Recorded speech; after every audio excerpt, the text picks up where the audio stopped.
Film की शुरुआत में हम तीन बच्चों को मैदान में खेलते हुए देखते हैं, जिनके नाम हैं वाटी, द्रजात और कर्ता। अब खेलते खेलते शाम हो गई थी, जिसके लिए वाटी अब बाकी दोनों को वापस लौटने के लिए कहती है, क्योंकि गांव के लोगों ने बच्चों को इस समय बाहर रहने से मना किया हुआ है। ऐसा इसलिए क्योंकि इस समय शैतान चारों तरफ घूमते हैं, लेकिन वे दोनों ही वाटी की कोई बात नहीं सुनते हैं। इसलिए वाटी अकेली ही वहां से जाने लगती है। अब खेलते खेलते उनकी एक लकड़ी जंगल में जाकर गिर जाती है, इसलिए उस लकड़ी को लाने के लिए कर्ता वहां जाता है। तभी अचानक वह लकड़ी एक गड्ढे में गिर जाती है। उसके बाद जब वह गड्ढे के अंदर हाथ डालकर लकड़ी निकालने की कोशिश करता है, ठीक उसी समय कोई उसका हाथ पकड़कर खींचने लगता है, जिससे वह बहुत डर जाता है और जोर से चिल्लाने लगता है। दूसरी ओर उसी समय वाटी को कोई ईविल आवाज अपने पास बुलाने लगती है। ठीक तभी कोई ईविल एनर्जी उसे खींचकर ले जाने लगती है, जिससे वह चिल्लाने लगती है। अब उसकी चीख सुनकर द्रजात उसे जंगल के अंदर ढूंढना शुरू कर देता है और इधर कर्ता बहुत मुश्किल से अपने हाथ को गड्ढे से बाहर निकाल लेता है, लेकिन उसकी एक उंगली कट गई थी, जिससे वह बहुत डर जाता है और दर्द से रोने लगता है, जिसके साथ ही सीन कट हो जाता है। इसके बाद हमें 30 साल बाद का सीन दिखाया जाता है, जहां हम दो लड़कों को दौड़ते हुए देखते हैं जो उनके स्कूल के लिए लेट हो गए थे, जिनके नाम हैं समान और आदि। अब दौड़ते दौड़ते उनकी मुलाकात कर्ता से होती है, जो पूरा पागल जैसा हो गया था, जिसके लिए वह अब जंगल के अंदर रहता था। इसके बाद वे दोनों स्कूल पहुंचते हैं, जहां उनकी टीचर मिस वरो उन पर बहुत गुस्सा हो जाती हैं, क्योंकि वे रोज की तरह आज भी लेट हो गए थे, जिसके लिए मिस वरो उन्हें क्लास के बाद पनिशमेंट देती हैं। ठीक तभी वहां उनकी क्लासमेट आयु चली आती है, जो मिस वरो के पास अपना होमवर्क चेक कराने आई थी। यहाँ हम जानते हैं कि आयु मिस वरो की फेवरेट स्टूडेंट थी, जिसे वह अपना एक पेन गिफ्ट करती हैं। अगले सीन में हम समान और आदि को मिस्टर मार्टो की दुकान पर जाते हुए देखते हैं, जहां समान को रोज हनी डिलीवर करना होता है, लेकिन आज नींद से उठने में लेट होने के कारण वह हनी डिलीवर करना भूल गया था। इसलिए मिस्टर मार्टो उसे लास्ट वार्निंग देकर कहते हैं कि अगर इसके बाद भी वह हनी डिलीवर करना भूल जाता है तो वह उसके बड़े भाई सम्यून के पास उसके नाम की शिकायत करेगा। इसके बाद हम आयु को देखते हैं। आयु मिस्टर मार्टो की बेटी है, जो अपने चाचा को खाना देने जा रही थी, जहां हम जानते हैं कि आयु का चाचा और कोई नहीं बल्कि कर्ता ही था, जिसे वह रोज खाना देने जाती थी। इसके बाद जब वह कर्ता के पास पहुंच जाती है, वहां कर्ता आयु को देखकर जल्दी से यहां से चले जाने को कहता है, क्योंकि शाम हो रही थी और शाम के समय बाहर निकलना गांव में मना था। इसके बाद हम समान को छोड़कर बाकी सभी बच्चों को मस्जिद के अंदर देखते हैं, जहां उस्ताद जी उन्हें कुछ अच्छी अच्छी बातें सिखा रहे थे, जैसे कि उन्हें शाम के समय बाहर नहीं निकलना चाहिए, क्योंकि उस समय शैतान चारों तरफ घूमते हैं इंसानों को नुकसान पहुंचाने के लिए। इसके अलावा उन्हें अजान के समय ही मस्जिद में आना चाहिए, जिससे उनके अंदर अनुशासन पैदा होगा। इसके बाद हम समान को उसके घर पर देखते हैं, जो अपनी दादी को खाना खिला रहा था, क्योंकि उसकी दादी पैरालाइज्ड थी।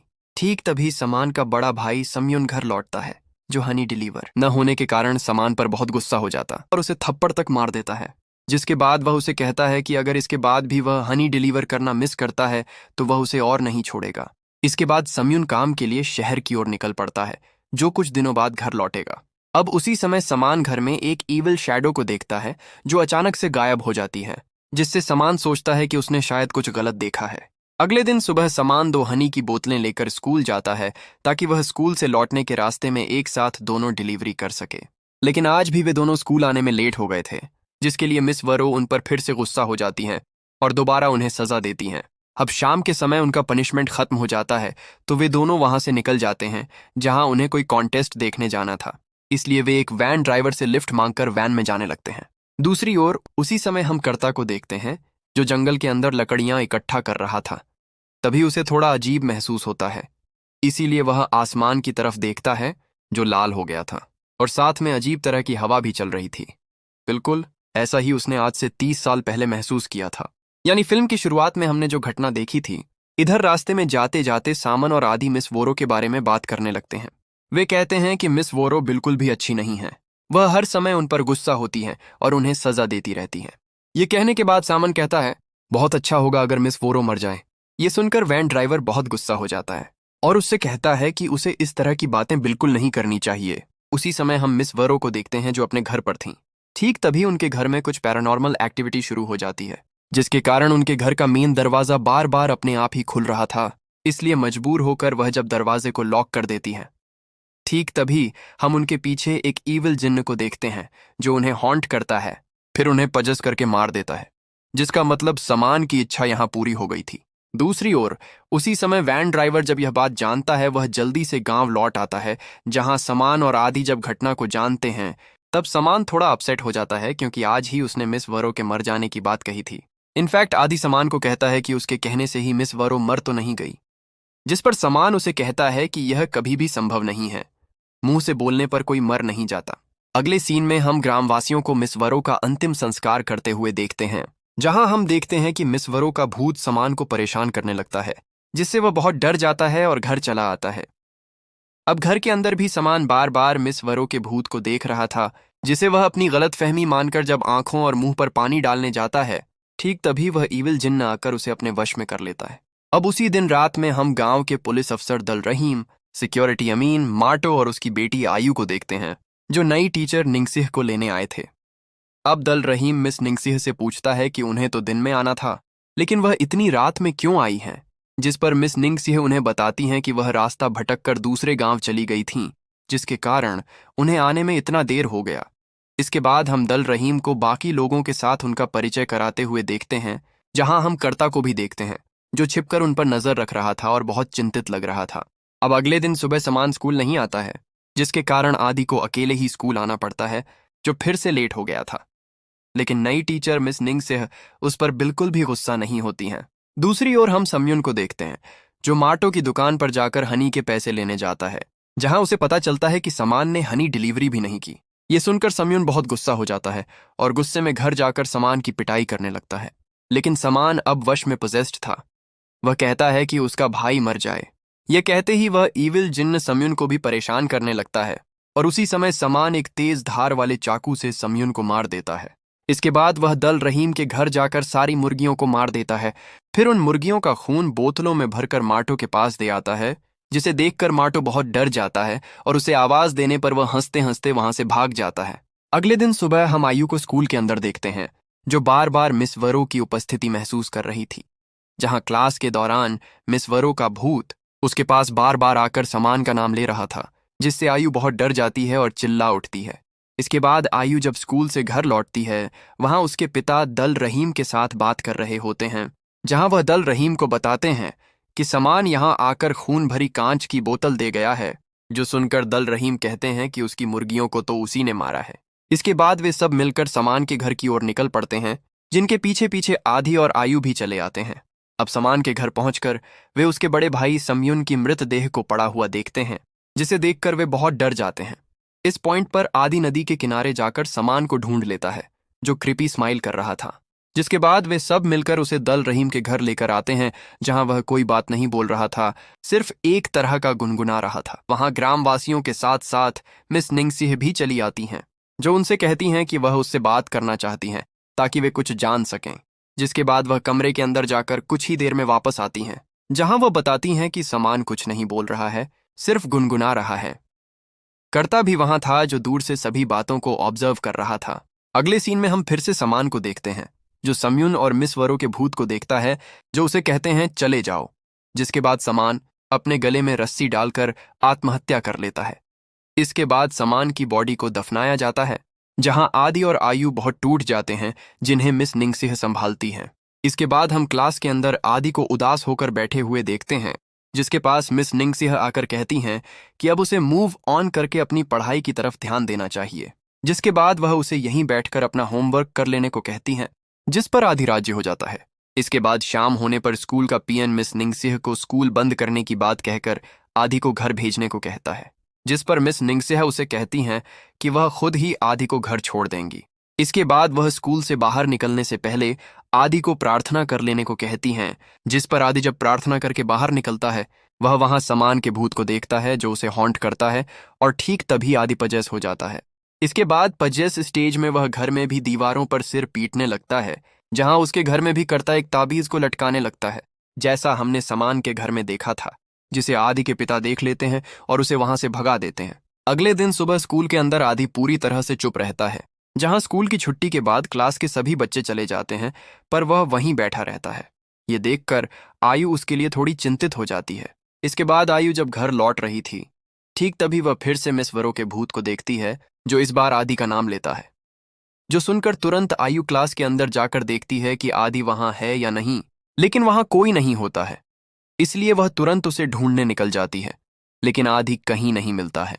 ठीक तभी हम आदि को देखते हैं, जो एक बच्चे को बुलाकर जंगल के अंदर चला जाता है, जिसके बाद उन दोनों को पूरा गांव मिलकर ढूंढने की कोशिश करता है, लेकिन कोई उनका कोई पता नहीं लगा पाता है। अगले दिन सुबह क्लास के अंदर मिस निंगसिह सभी बच्चों को कहती हैं कि स्कूल खत्म होने पर वे सब सीधे घर चले जाएं और घर जाकर प्रार्थना करें ताकि आदि और उस बच्चे को ढूंढ लिया जाए।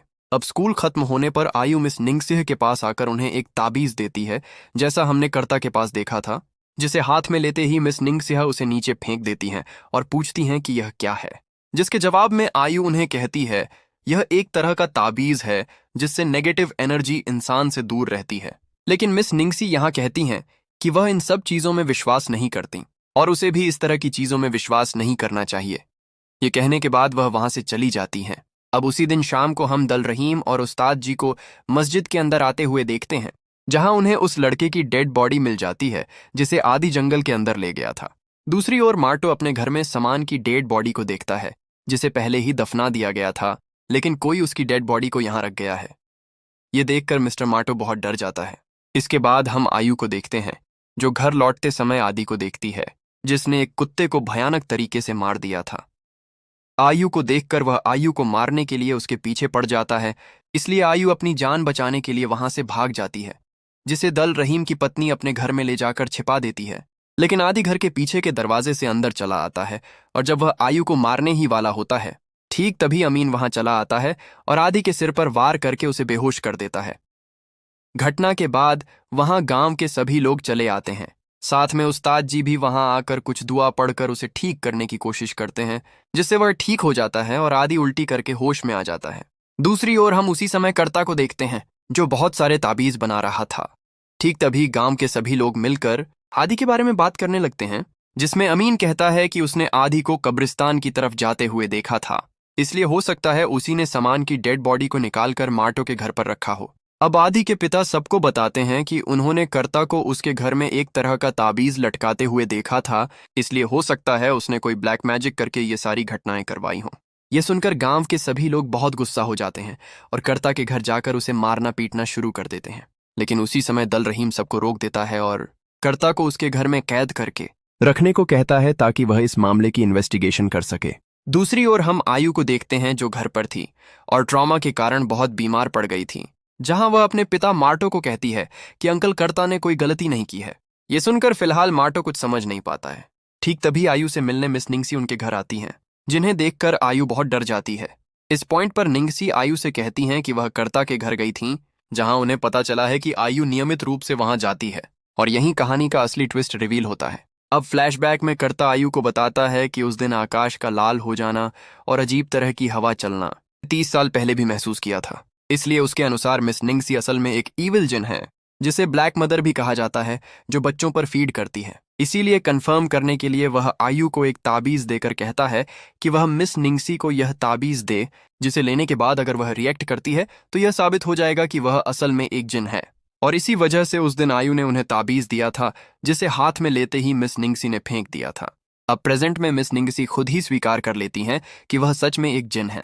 उसी ने समान को सुसाइड करने के लिए कहा था और मिस वरो को भी उसी ने मारा था, साथ ही आदि को भी पजेस किया था। इसके बाद वह आयु को डराने लगती है और कहती हैं कि आज से 30 साल पहले उसने कर्ता को भी हॉन्ट किया था। इसके अलावा आयु इन सब से दूर रहे, नहीं तो उसका हाल भी वैसा ही होगा जैसा आदि और समान का हुआ है। इस पॉइंट पर हम ये भी जानते हैं कि मिस वरो का घोस्ट, जिसे आयु बार बार देख रही थी, वह असल में उन्हें बचाने की कोशिश कर रहा था, लेकिन क्योंकि यह जिन उससे भी ज्यादा पावरफुल था, इसलिए वह ज्यादा कुछ नहीं कर पा रहा था। अब आयु उस जिन को ताबीज से डराने की कोशिश करती है, लेकिन जिन अब इतना पावरफुल हो गया था कि उस पर ताबीज का कोई भी असर नहीं हो रहा था। इसके बाद निंगसी वहां से चली जाती हैं, तो आयु समझ जाती है कि आदि की जिंदगी खतरे में है, इसलिए वह तुरंत दल रहीम के घर जाकर कर्ता को फ्री करने जाती है, जो बहुत डर गया था। सिर्फ यही नहीं, अब वह अजान से भी डरने लगा था। इसलिए आयु उसे समझाती है कि उसे अजान और अल्लाह से डरने की जरूरत नहीं है, क्योंकि वह हमेशा हमारे साथ हैं और वही हमें मुसीबत से बचाएंगे, इसलिए उन्हें मिलकर आदि को बचाना होगा। यह सुनकर वह आयु को आदि को बचाने भेज देता है और खुद निंगसी के घर जाता है, जहां वह निंगसी को उसके असली रूप में देखता है, जो उसे वाटी का रूप लेकर हॉन्ट करने लगती है। जिसका मतलब यह है कि 30 साल पहले जो घटना हुई थी, उन सब के पीछे इसी ईविल जिन का हाथ था।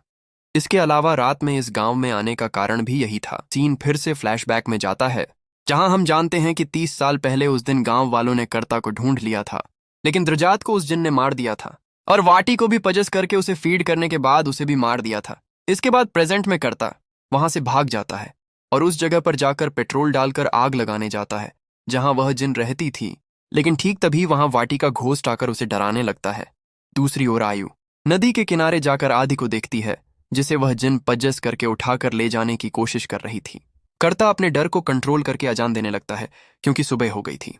ये सुनकर वह जिन कमजोर पड़ जाती है और वहां से भाग जाती है, जिसके कारण आदि फिर से ठीक हो जाता है, जिसे आयु बचा लेती है। इसके बाद मूवी के आखिरी सीन में हम एक दूसरे गांव में एक दूसरे बच्चे को देखते हैं, जिसे वह जिन अपने पास बुलाने लगती है और मूवी यहीं खत्म हो जाती है।